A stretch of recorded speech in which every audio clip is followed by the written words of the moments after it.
In primetime news this evening, under attack. JUTC buses continue to be targeted by vandals. One new bus already damaged.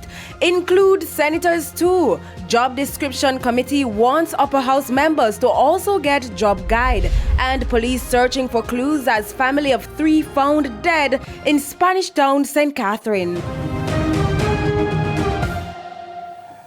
Good evening and welcome to Primetime News on air and online at onespotmedia.com. I'm Archibald Gordon. And I'm Janella Precious with a preview of what's to come in business news. Here's Andrea Chisholm.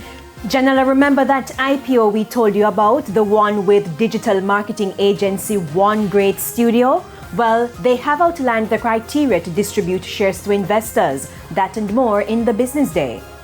Thank you, Andrea. And Spencer Darlington has a preview of Primetime Sports. Thank you very much, Archie. Well, the Reggae Boys have 2 CONCACAF Nations League matches coming up. They have made 3 changes to the squad. We'll tell you about them later in Primetime Sports.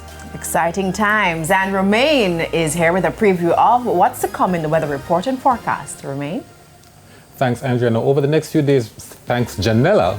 Now, over the next few days, we are looking at some showers and thunderstorms to affect the island on Thursday. We're looking for scattered showers and thunderstorms with rainfall amounts reaching as much as 25 millimeters across some places. Thereafter, we're back to isolated showers and thunderstorms. Thank you, Romain. Now, before the break, the feedback question. And this evening, we're asking, what can be done to stop the vandalism of JUTC buses? You can share your comments online, facebook.com/television Jamaica and tweet at TVJ News Center. Please stay with us. Primetime News returns after this break.